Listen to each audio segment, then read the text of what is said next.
GLA 137 language through literature.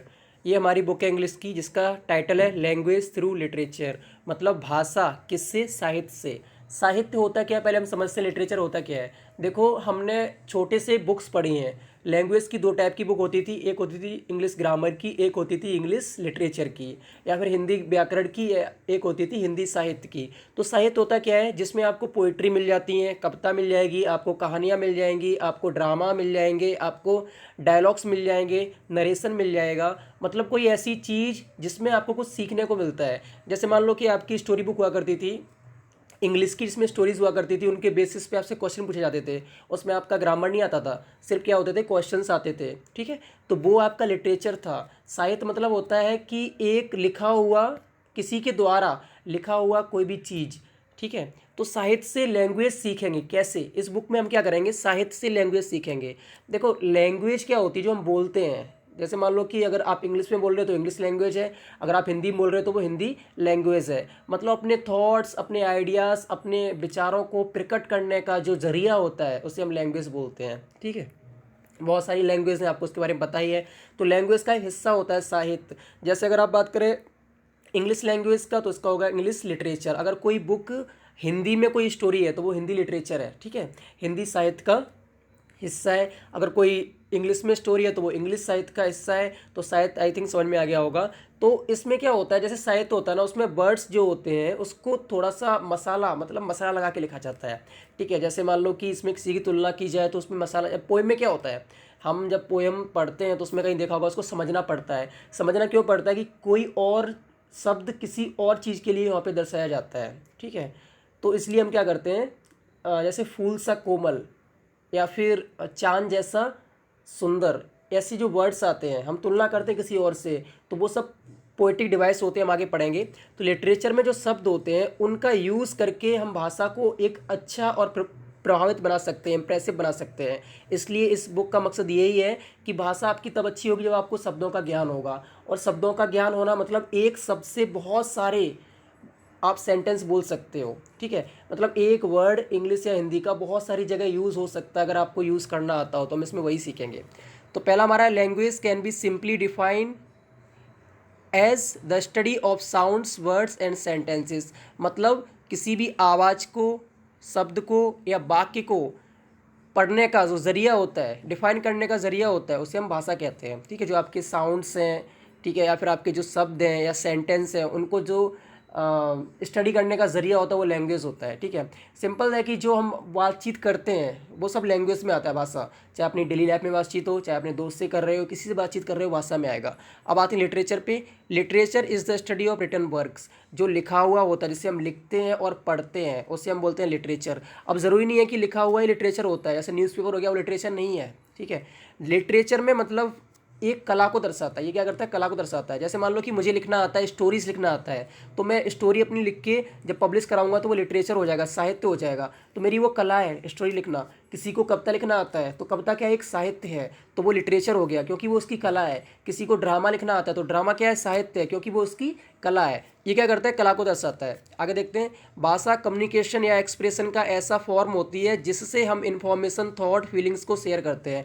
भाषा क्या होती है, कम्युनिकेशन या एक्सप्रेशंस का ऐसा फॉर्म होती है जिससे हम क्या करते हैं, फीलिंग्स, अपने थॉट्स या अपनी इन्फॉर्मेशन को शेयर करते हैं दूसरे इंसान से। ठीक है, साहित्य का मतलब है कोई भी लिखी हुई रचना जो कला बन जाए। जैसे आपने कुछ भी लिखा और वो क्या बन गई, कला बन गई। मतलब उसे लोग पढ़ना शुरू कर दिए, उससे लोगों ने सीखना शुरू कर दिया, तो वो आपकी एक कला हो गई कि आपको लिखना आता है। अब जैसे मान लो कि मैंने 2-3 वाक्य लिख दिए, निबंध लिख दिया, तो वो कला नहीं है।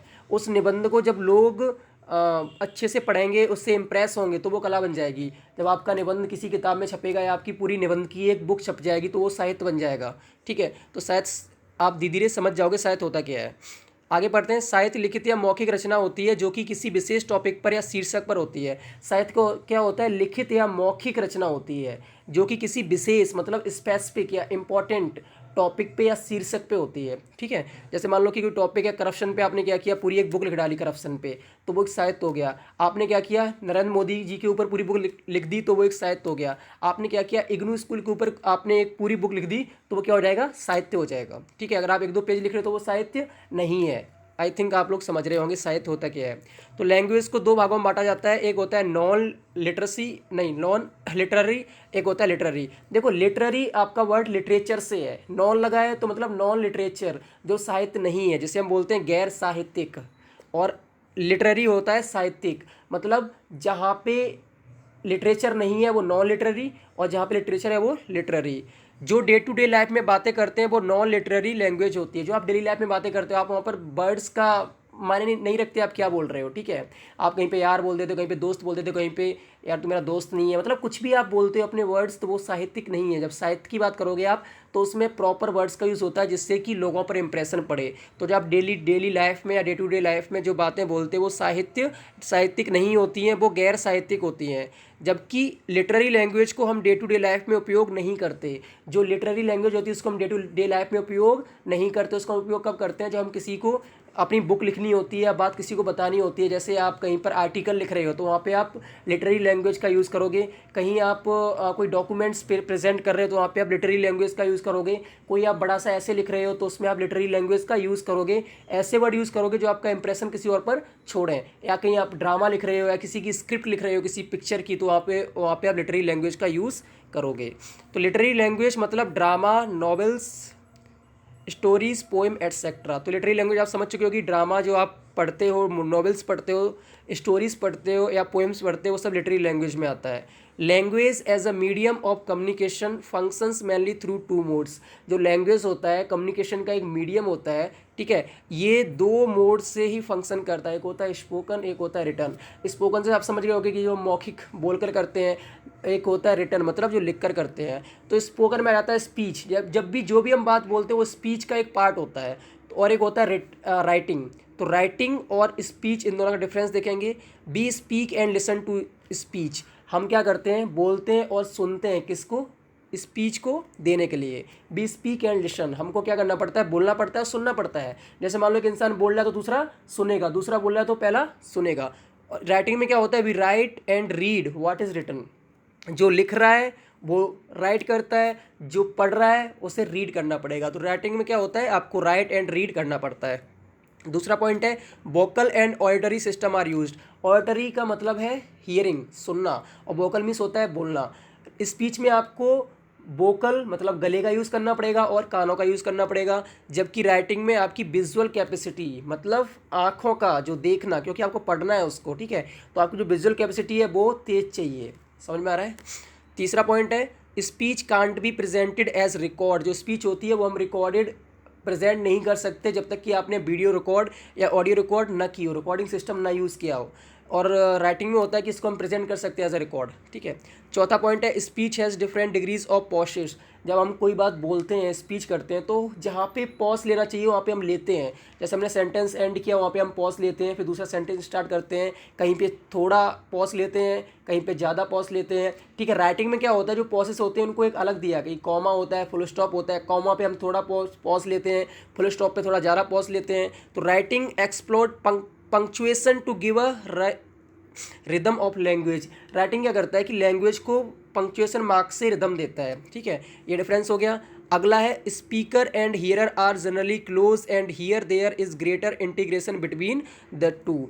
स्पीकर और जो हियरर होता है मतलब बोलने वाला सुनने वाला, वो क्लोज पास में होते हैं। जब वो पास में होंगे तभी बात उनकी एक दूसरे के पास पहुंचेगी, ठीक है। तो इससे क्या होता है कि जो इंटीग्रेशन होता है, उनका मिलाप होता है, वो ज़्यादा हो जाता है। जबकि राइटिंग में ऐसा नहीं है। इसमें क्या होता है, दोनों के बीच में थोड़ी सी डिस्टेंस होती है, मतलब थोड़ी सी डिस्टेंस तो होगी, ठीक है। क्योंकि राइटर ने लिख दिया, रीडर उसको पढ़ रहा है। राइटर कहाँ है उसको फ़र्क नहीं पड़ रहा, ठीक है, वो उसको पढ़ सकता है। लेकिन जो स्पीच है उसमें क्या है, जो बोल रहा है तो आपको सुनने वाला पास में ही होना चाहिए जहाँ तक उसकी आवाज़ जा सकती है। तो ये डिफरेंस था स्पीच और राइटिंग का, आ सकता है, ठीक है। इस चैप्टर में बेसिकली आपको दो चीज़ों पे ध्यान देना है, वो मैं आपको बता रहा हूँ अभी। एक होता है इसमें अभी आगे आएगा। तो स्पीच हमने देख लिया कि स्पीच और राइटिंग में डिफरेंस देख लिया कि लैंग्वेज को दो मोड या दो मीडियम से हम बोल सकते हैं, मतलब डिस्क्राइब कर सकते हैं, वो होता है स्पोकन और रिटन।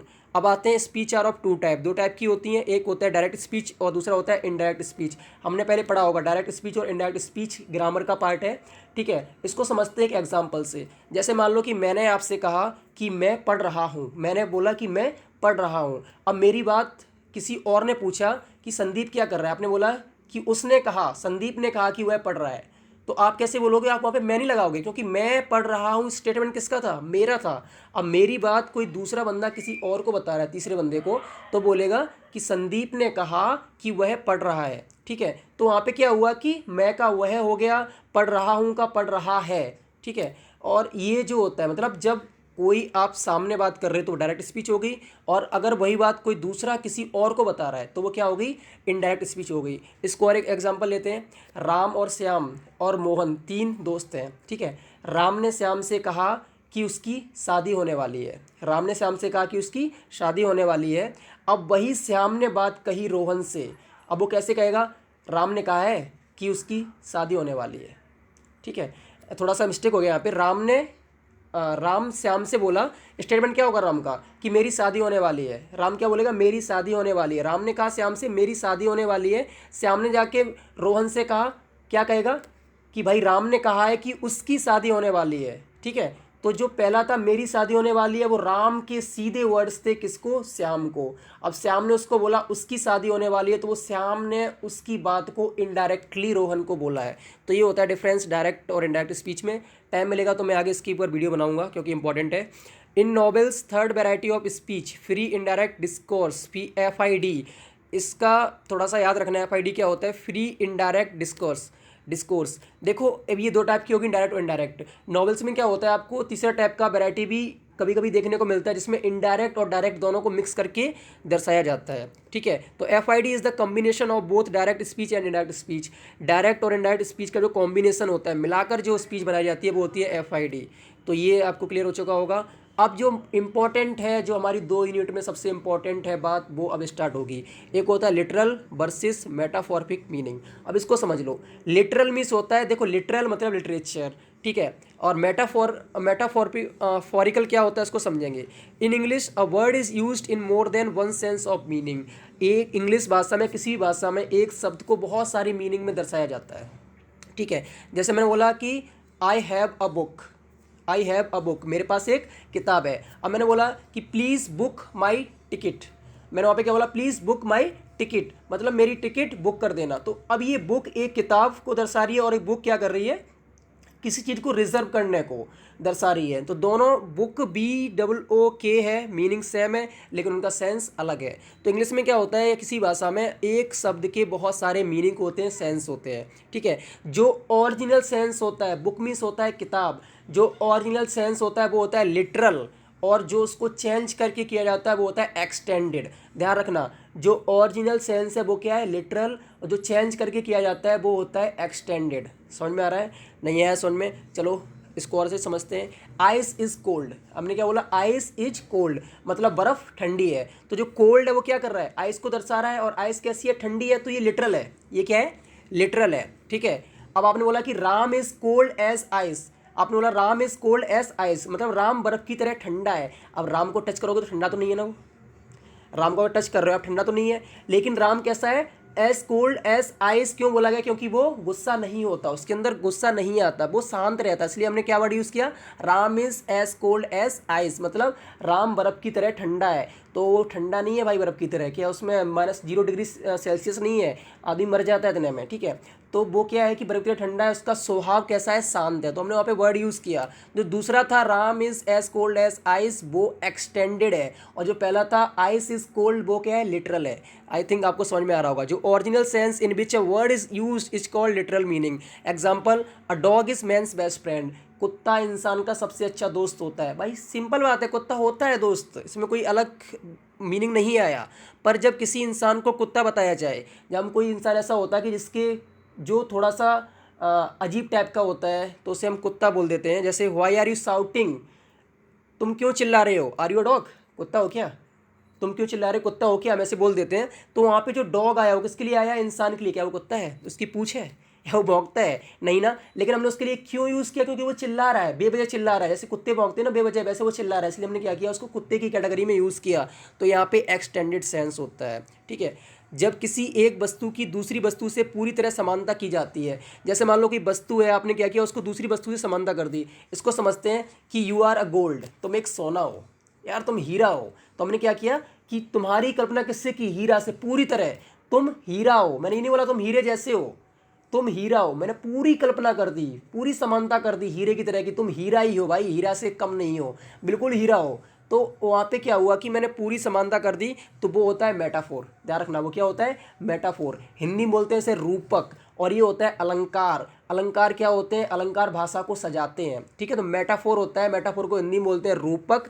रूपक का मतलब क्या होता है? जब हम किसी वस्तु की किसी दूसरे वस्तु से पूरी तुलना करते हैं तो उसे हम बोलते हैं मेटाफोर। जब हम किसी वस्तु की किसी और वस्तु से तुलना करते हैं लेकिन पूरा नहीं बताते हैं, मतलब पूरी तुलना नहीं करते हैं, तो वो होता है सिमली, ठीक है। इसका एग्जांपल लेते हैं, मेरा बेटा हीरा है। मेरा बेटा हीरा है, मतलब हीरा और मेरे बेटे को रख दोगे, दोनों में कोई डिफरेंस नहीं है। मेरा बेटा हीरा है, हीरा मेरा बेटा है, दोनों सेम है। मैंने बोला मेरा बेटा बेटा हीरे जैसा है, मतलब उसमें से कुछ क्वालिटी हीरे की है, वो हीरा नहीं है लेकिन कुछ क्वालिटी हीरे की है। दोनों डिफरेंस समझ में आया? जो पहला वाला है जहाँ पे पूरी तुलना की गई है, पूरी समानता बताई गई है, वो होता है मेटाफोर। दूसरा जो है वो होता है सिमली। जब हम किसी चीज़ को उसके स्थान पर रखकर तुलना करते हैं उसे हम बोलते हैं मेटाफोरिकल मीनिंग। समझ में आ गया? जब हम किसी वस्तु की किसी और वस्तु से तुलना करते हैं तो उसे हम बोलते हैं मेटाफोरिकल मीनिंग। तो ये मतलब था। तो इसमें आपने दो वर्ड सीखे, एक होता है लिटरल, एक होता है एक्सटेंडेड सेंस। ध्यान रखना, पूरे 2 चैप्टर यूनिट इसी में जाने वाली हैं, लिटरल और एक्सटेंडेड सेंस। सो किसी शब्द के 2 सेंस या मीनिंग होते हैं, पहला होता है लिटरल, दूसरा होता है extended sense. Example, you should comb your hair, तुम्हें अपने बाल कंघी करने चाहिए, ठीक है। यहाँ पे देखो, जो कॉम्ब है, कॉम्ब का मतलब क्या होता है? बालों कंघी करना। तो यहाँ पे हमने कोई दूसरा मीनिंग नहीं लिया, हमने सीधा सेंटेंस बोला you should comb your hair. तो यहाँ पे कौन सा सेंस होगा? लिटरल सेंस होगा। जहाँ पे ओरिजिनल सेंस है उसे लिटरल बोलते हैं। दूसरा, the police comb the forest, police ने क्या किया? पूरे जंगल को कंघी किया क्या? नहीं, उसने क्या किया? सर्च किया। यहाँ पे कॉम का मतलब क्या है? सर्च किया, ढूंढा। कोई डाकू, मतलब जो पुष्पा फिल्म में वो तस्करी करते हैं उसके चंदन की, लाल चंदन की, वैसे ही कुछ होंगे तस्करी करने वाले। तो पुलिस उनको पकड़ने के चक्कर में क्या की? पूरे जंगल में ढूंढी, सर्च की, मतलब हर जगह गई।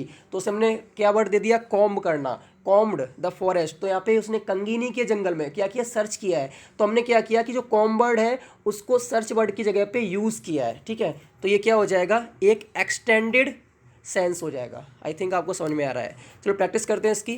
पहला है he was angry with me, he was angry with me, वह मुझसे गुस्सा था। यहाँ पे हमने कोई एंग्री वर्ड का कुछ भी मिलावट करके कुछ भी यूज़ नहीं किया, सीधा रख दिया he was angry with me, गुस्सा था। एंग्री को गुस्सा ही कहते हैं। दूसरा है huge waves rose in the angry sea, अब समुद्र कभी गुस्सा नहीं होता है।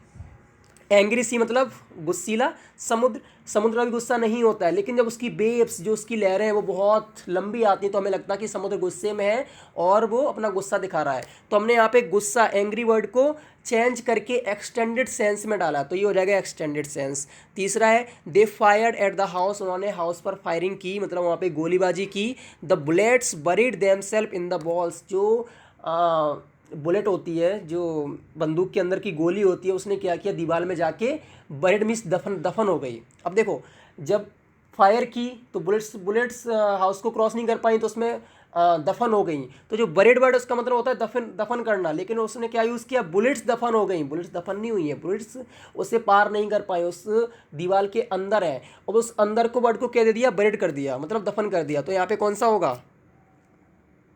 Extended sense, right, extended sense होगा।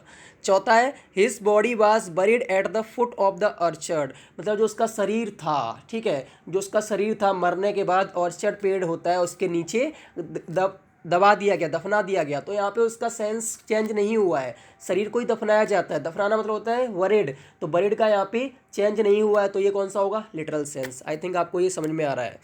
अब जो एक्सटेंडेड होता है उसको मीनिंग को एक्सटेंड करना, अब पूरे चैप्टर में यही आने वाला कि हम मीनिंग्स को कौन से टाइप से कहाँ एक्सटेंड करते हैं। तो हम पढ़ेंगे एक्सटेंशन ऑफ मीनिंग, कैसे कैसे मीनिंग को एक्सटेंड करते हैं, वर्ड्स की मीनिंग को। From a concrete object to an abstract idea, अब इसमें क्या है? कंक्रीट ऑब्जेक्ट होता है ठोस पदार्थ या फिर ऐसा पदार्थ जो ठोस हो, द्रव्य हो, ठीक है, उसको एब्स्ट्रैक्ट आइडिया, एक आइडिया में कन्वर्ट करना। पहला क्या है कि ठोस पदार्थ को आइडिया में कन्वर्ट करना। एग्जाम्पल से समझते हैं, हिज किसी शब्द का मीनिंग एक ठोस ऑब्जेक्ट से एक आइडिया में बदलना, किसी भी शब्द का मीनिंग जो उसका सेंस है उसको एक ठोस शब्द एक ठोस ऑब्जेक्ट से एक आइडिया में बदलना। एग्जांपल लेते हैं, his knowledge of history was getting rusty. Rust means होता है जंग लगना, रस्टी मीन्स होता है कि जैसे मान लो कि एक लोहा है, लोहा आपने रख दिया, उसमें पानी गिरता रहा, पानी की वजह से क्या हुआ, उस पर रस्ट आ गई, जंग लग गई, तो एक ठोस पदार्थ पे यूज़ होता है रस्टी। लेकिन यहाँ पे क्या किया आपने, हिस्ट्री के ऊपर कर दिया। हिस्ट्री एक सब्जेक्ट है, एक आइडिया है जिसको हम पढ़ते हैं, उसके ऊपर आपने क्या किया, रस्ट कर दिया। तो यहाँ पे देखो, हिज नॉलेज ऑफ हिस्ट्री मतलब जो इतिहास की उसको ज्ञान था, वाज गेटिंग रस्टी मतलब उसमें क्या कर रही है, जंग लग रही है। जंग लगना मतलब क्या है, भूल रहा है, ठीक है, उसने रिवाइज नहीं किया, वो क्या कर रहा है, भूल रहा है। तो रस्टी का मतलब यहाँ पे किससे है, फॉरगेटिंग से। हमने क्या किया, फॉरगेटे को हटा के रस्टी वर्ड का यूज़ कर दिया। तो यहाँ पे कौन सा हुआ है, from a concrete object to an abstract idea. तो जो पहला है, ठीक है, जैसे हम बोलते हैं कि the iron is getting rusty, तो वो कौन सा होगा, लिटरल सेंस होगा। यहाँ पे his knowledge of history was getting rusty, ये कौन सा होगा, एक्सटेंडेड सेंस होगा। तो प्रैक्टिस करते हैं इसका। व्हेन हर हस्बैंड डाइड, जब उसका पति मरा, all her hopes for the future crumbled to nothing. Crumble means होता है टूटना। जब किसी का पति मरता है तो जिसकी पत्नी होती है उसकी कुछ आशाएं होती हैं, पति जब जिंदा रहता है, लेकिन पति के मरने के बाद उसकी आशाएं सब टूट गई, ठीक है। तो टूटना वर्ड हम यूज़ करते हैं, जैसे कि किसी पत्थर का टूटना, किसी पेड़ का टूटना, किसी घर का टूटना, किसी टेबल का टूटना। बस उस टूटने वाले वर्ड को हमने क्या किया, उसकी होप्स जो उसकी आशाएं हैं उसमें जोड़ दिया। समझ में आ रहा है, उसकी आशाओं के टूटने में हमने क्या किया, उस वर्ड को जोड़ दिया। तो कौन सा फॉर्म हो गया, एक्सटेंडेड फॉर्म हो गया, ठीक है। दूसरा है, as long as she doesn't break the peace. As long as मतलब जब तक उसने अपनी पीस में शांति नहीं तोड़ी। अब देखो, तोड़ना वर्ड, ब्रेक हड्डी तोड़ना होता है भाई, ये पीस तोड़ना, शांति को आपने तोड़ा जाके क्या, मतलब शांति थी, रखी हुई थी, आपने उसको तोड़ दिया। ऐसा तो है नहीं कि 2 टुकड़ों में तोड़ दिया, 3 टुकड़ों में तोड़ दिया। तो जो ब्रेक वर्ड है वो किसी ठोस पदार्थ को तोड़ने के लिए यूज़ करते हैं, ठीक है। स्टिक हो गई, हड्डियाँ हो गई, या कोई और चीज़ से तोड़ने के लिए ब्रेक वर्ड का यूज़ करते हैं। लेकिन यहाँ पे पीस मतलब शांति को तोड़ने के लिए ब्रेक वर्ड का यूज़ किया। कौन सा फॉर्म होगा, एक्सटेंडेड फॉर्म, ध्यान रखना। दूसरा इसका टाइप होता है living to non living and vice versa. Vice versa means होता है उल्टा। तो लिविंग मीन्स होता है एनिमल और ह्यूमन जिसके अंदर जान होती है, नॉन लिविंग मीन्स जिसके अंदर जान नहीं होती है, कोई वस्तु। अब इसमें कैसे होता है, when we describe non living objects और things as if they had animal और human qualities and feelings we personify them. मतलब जो नॉन लिविंग थिंग्स हैं, आपको कभी लगता है कि उनके अंदर लिविंग थिंग्स जैसे एनिमल और ह्यूमन जैसी कुछ फीलिंग्स हैं या फिर कुछ क्वालिटीज़ हैं, तो आप क्या करते हो, उनको कंपेयर कर देते हो। जैसे मान लो कि एक जानवर के 4 पैर होते हैं और एक मेज के 4 पैर होते हैं। तो जानवर के 4 पैरों के लिए, इंसान के 4 पैरों के लिए आप लेग का यूज़ करते हो। किसका यूज़ करते हो, लेग का। लेग मीन्स होता है टांगे। तो आपने बोल दिया the legs of the table, तो वहाँ पे आपने क्या किया कि जो टेबल की जो टांगे हैं उसको आपने लेग बोल दिया। लेग वर्ड यूज़ किसके लिए होता है, लिविंग थिंग्स के लिए, बट आपने टेबल के लिए भी लेग का यूज़ कर दिया, तो वहाँ पे गलत नहीं हो, ठीक है। तो आपने क्या किया, वहाँ पे एक्सटेंडेड सेंस डाला, किसका, लेग वर्ड का, ठीक है। तो इसको एग्जाम्पल लेते हैं, the hands of the clock has stops. Clock में हाथ नहीं होते, सुइयाँ होती हैं, ठीक है। क्लॉक में हाथ नहीं होते, सुइयाँ होती हैं, लेकिन अपने भाषा को अपना प्रभावित करने के लिए हैंड डाल दिया, the hands of the clock. तो आप जो समझदार हो समझ जाएगा कि हैंड का मतलब क्या है, सुइयों से है। तो यहाँ पे हैंड किसके यूज़ होता है, इंसान के पास हाथ होते हैं। तो हाथ किसके पास होते हैं, इंसान के पास। तो आपने क्या किया, इंसान से एक ऑब्जेक्ट में चेंज कर दिया। तो यहाँ पे कौन सा सेंस है, एक्सटेंडेड सेंस, आपको याद रखना है। दूसरा है the mouth of the cave, मतलब गुफा का मुंह। गुफा एक नॉन लिविंग थिंग्स है, मुंह किसका होता है, इंसान का होता है। जो लिविंग थिंग्स है उनका होता है, बट गुफा के लिए आपने क्या किया, माउथ का यूज़ किया, मुंह का यूज़ किया, ठीक है। तो the mouth of the cave was blocked by a big stone, मतलब एक बड़े पत्थर से आपने क्या किया, जो गुफा का मुंह था, जो उसकी ओपनिंग थी, वो माउथ दर्शाया गया यहाँ पे। तो ओपनिंग को आपने क्या किया, बड़े पत्थर से बंद कर दिया। तो गुफा एक नॉन लिविंग ऑब्जेक्ट है और माउथ होता है लिविंग ऑब्जेक्ट का। तो यहाँ पे आपने एक्सटेंडेड सेंस डाला, किसका, माउथ का, ठीक है। तो इसका और देखते हैं, लिविंग थिंग्स से नॉन लिविंग थिंग्स, एनिमल या ह्यूमन से ऑब्जेक्ट की तरफ। लेग ऑफ एनिमल मतलब जानवरों की टांगें, और यहाँ पे लेग ऑफ टेबल किसी मेज की टांगें, दोनों को कंपेयर किया गया। दूसरा है नॉन लिविंग थिंग्स से लिविंग थिंग्स, जैसे he is a crooked person. Crooked means होता है रॉड या स्टिक, मतलब एक कठोर, एक जो होता है ना कि बहुत ज़्यादा कठोर पत्थर दिल जो होता है उसे हम बोलते हैं क्रुक्ड, ठीक है। तो यहाँ पे आपने क्या किया कि इंसान के लिए एक कठोर जो रॉड या स्टिक जैसा पर्सन है, तो आपने यहाँ पे नॉन लिविंग थिंग्स से इंसान में कंपेयर किया। जो क्रुक बर्ड है वो नॉन लिविंग थिंग्स है, नॉन लिविंग थिंग्स के लिए यूज़ किया जाता है, बट यहाँ पे आपने क्या किया, लिविंग थिंग्स के लिए यूज़ किया। तो आपने समझ लिया होगा, living to non living and vice versa. इसकी प्रैक्टिस करते हैं। He is a budding poet. Word means होता है जो हम यूज़ करते हैं जब कोई चीज़ उगती है, मतलब जब कोई चीज़ खिलती है या फिर जो नई नई चीज़ जब निकलती है उसे हम बडिंग बोलते हैं, ठीक है। ही इज़ अ बडिंग पोइट। जैसे मान लो कि कोई नया नया पोइट खिल रहा है, मतलब कोई नया सिंगर होता है ना जो एकदम राइज होता है, तुरंत उससे फेमस, मतलब पहले नहीं था, नया नया उसने क्या किया, अपना सिंगिंग स्टार्ट किया और वो पॉपुलर हो रहा है, तो उसे हम बोलते हैं बडिंग। तो जो ऐसी पोएट है वो उसने नई नई कविता स्टार्ट की और उस लोग उसको पसंद कर रहे हैं, तो ही इज़ अ बडिंग पोएट। तो बडिंग वर्ड है उसने हमने पोएट के लिए यूज़ किया। पोएट क्या है? ह्यूमन बींग्स है। और बडिंग किसके लिए यूज़ करते हैं हम? नॉन लिविंग थिंग्स के लिए। तो यहाँ पे आपने देखा कि कैसे वर्डिंग शब्द को पोर्ट के लिए यूज़ किया गया। अगला है this is the brain of the computer. Brain होता है किसका? इंसान का, ठीक है। ब्रेन किसका होता है? इंसान का। लेकिन आपने इस पर किसका यूज़ किया है? कंप्यूटर का। दिमाग किसका होता है यार? कंप्यूटर का। तो आपने ब्रेन का यूज़ किसके लिए किया है? नॉन लिविंग थिंग्स के लिए। तीसरा है the river chatters over stony base. Stone means होता है पत्थर, जो पथरीला रास्ता होता है उसके ऊपर जब नदी बहती है तो आवाज़ आती है, ठीक है, पत्थर की। तो वो बोल रहा है कि द रिवर्स चैटर्स, चैटिंग मतलब बातें करना, ठीक है, चिटर पिटर करना, या फिर जो भी होता है ना कि चिट चिटचहाट क्या होता है वर्ड, वो करना। चैटरिंग समझ रहे होगे आप, मतलब जब बातें करते हैं तो उसे चैटरिंग कहते हैं, ठीक है।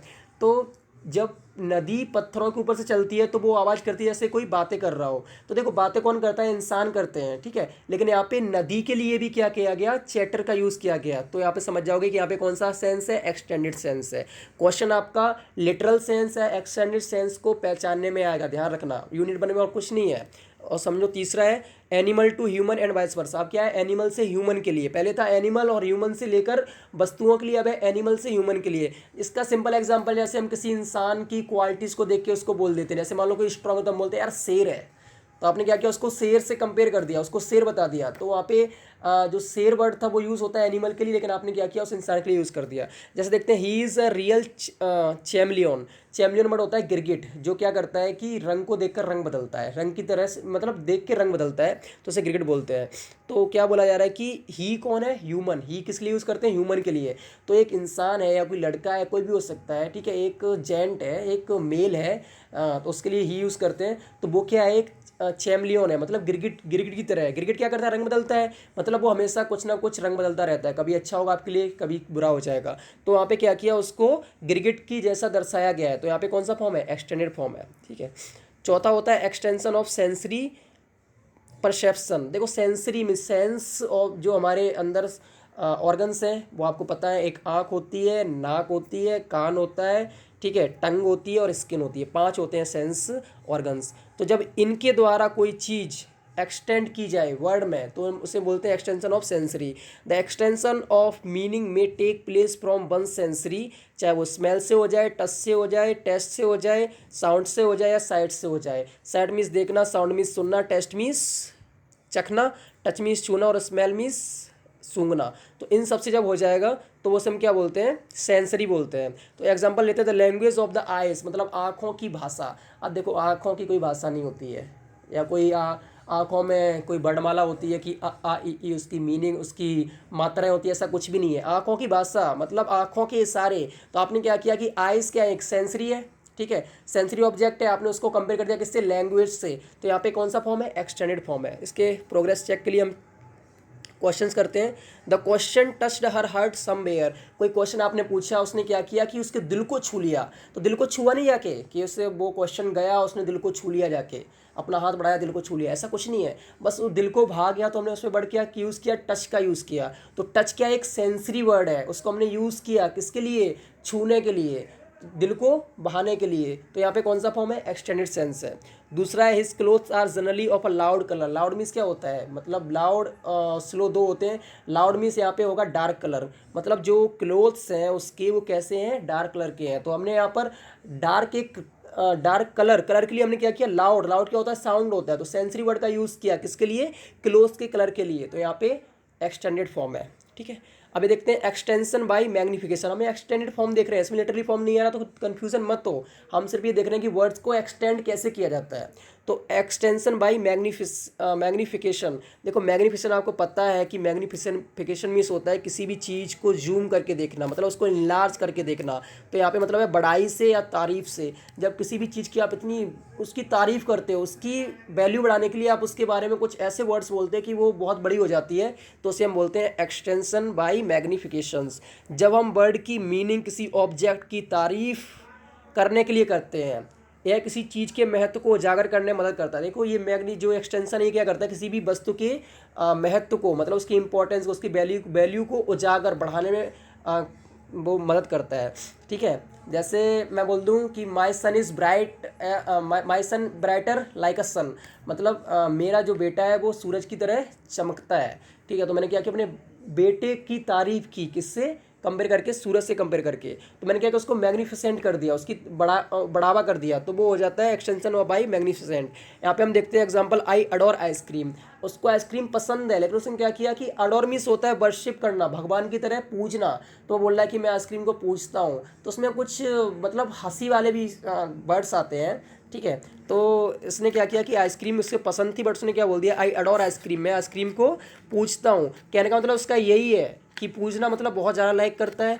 तो ये तो है नहीं कि वो उसकी पूजा करता है आइसक्रीम को रख के कि जय आइसक्रीम माता, ऐसा तो नहीं करता वो, बट उसने उस वर्ड का यूज़ किया क्योंकि वो उसको बहुत ज़्यादा लाइक करता है आइसक्रीम को। तो यहाँ पे क्या हुआ, यहाँ पे भी एक्सटेंडेड फॉर्म है, और कौन सा है, एक्सटेंशन बाई मैग्निफिकेशंस, मतलब उसकी वैल्यू बढ़ाने के लिए उसने क्या किया, उसको एडोर वर्ड का यूज़ किया। दूसरा, he is very devoted to his wife, मतलब वो समर्पित है, जो भक्त होता है ना, भक्त क्या होता है, भगवान के लिए समर्पित होता है, उसका हर पूरा जो दिन होता है, शुरुआत पूरा सब कुछ भगवान की भक्ति में लीन होकर होता है। तो बोल रहा है कि मैं अपनी पत्नी के लिए समर्पित हूँ, डिवोटेड हूँ। अब वो समर्पित मतलब ये नहीं है कि पत्नी कोई पूज रहा है, उनके ऊपर जल चढ़ा रहा है, दूध चढ़ा रहा है, उनकी पूजा कर रहा है, उनका भी मंदिर बना रखा है, घंटी बजा रहा है, ऐसा कुछ नहीं है, बट वो क्या है कि उसकी जो रिस्पेक्ट है वो करता है, उसकी वैल्यू करता है। डिवोटेड वर्ड का मतलब क्या है, रिस्पेक्ट से है, उसकी केयरिंग करता है, लव करता है। तो यहाँ पे जो लव और केयरिंग वर्ड को हटा के वहाँ पे क्या कर दिया, डिवोटेड, मतलब ज़्यादा केयरिंग करना, ज़्यादा लव करना, उसके लिए डिवोटेड वर्ड का यूज़ किया। तो ये कौन सा फॉर्म है, एक्सटेंडेड सेंस है। चलो प्रोग्रेस चेक करते हैं इसका। It would be crime to send the child out in the cold, मतलब बच्चे को सर्दी में बाहर भेजना गुनाह होगा। तो अब गुनाह, क्राइम मतलब क्या होता है कि आपने ऐसा कोई गुनाह किया जिससे आपको जेल होने वाली है, तो बच्चे को बाहर भेजने से जेल नहीं होगी। लेकिन जो क्राइम वर्ड है उसका देखो यहाँ पे सेंस किस चीज़ में लिया गया, गुनाह होगा, मतलब गलत होगा, बुरा होगा, अच्छा नहीं होगा, तो हमने यहाँ पे क्राइम वर्ड का यूज़ किया है। तो क्राइम वर्ड यहाँ पे कौन से फॉर्म सेंस में, एक्सटेंडेड सेंस में। दूसरा है, you are acquitted of laziness, acquitted होता है मुक्त होना। जैसे मान लो कि आप आलस के पिटघरे में बंद थे, आलस की जो जेल था उसमें बंद थे, अब आपको मुक्ति प्राप्त हो गई है, आप अब उससे छुटकारा पा चुके हो, ऐसा वर्ड यहाँ पे एक्विटेड का मतलब ये होता है। ठीक है, you are acquitted from the jail, मतलब आप जेल से मुक्त हो चुके हो, वहाँ पे यूज़ करते हैं। लेकिन यहाँ पे लेजीनेस से यूज़ किया गया, लेजीनेस कोई पिंजड़ा नहीं है, कोई जेल नहीं है, कोई केज नहीं है, बट यहाँ पर आपका यूज़ क्यों किया गया, क्योंकि आप पहले आलसी थे और अब आप आलस छोड़ चुके हो, तो यहाँ पे वर्ड का यूज़ किया गया एक्विटेड। तो यहाँ पे ये किस फॉर्म में है, एक्सटेंडेड सेंस में है। तो यूनिट 1 और यूनिट 2 में आपको एक्सटेंशन ऑफ मीनिंग्स के बारे में पता चलेगा। ठीक है, इसमें इंपॉर्टेंट बस ये है, आपको याद रखना है कि लिटरेचर लैंग्वेज में डिफरेंस क्या है। ठीक है, फिर एक आया था FID, वो क्या होता है, डायरेक्ट एंड इनडायरेक्ट स्पीच क्या होती है, वो याद रखना है। तीसरा आपको लिटरल सेंस और एक्सटेंडेड सेंस क्या होता है, वो याद रखना है। फिर इसमें एक आया था मेटाफोर, जो कि एक आपका पोएटिक डिवाइस है, इसके बारे में अच्छे से पढ़ेंगे हम। तो बस इसके लिए इतना काफ़ी है, यूनिट 1 आपका यहाँ कंप्लीट होता है। Thank you so much.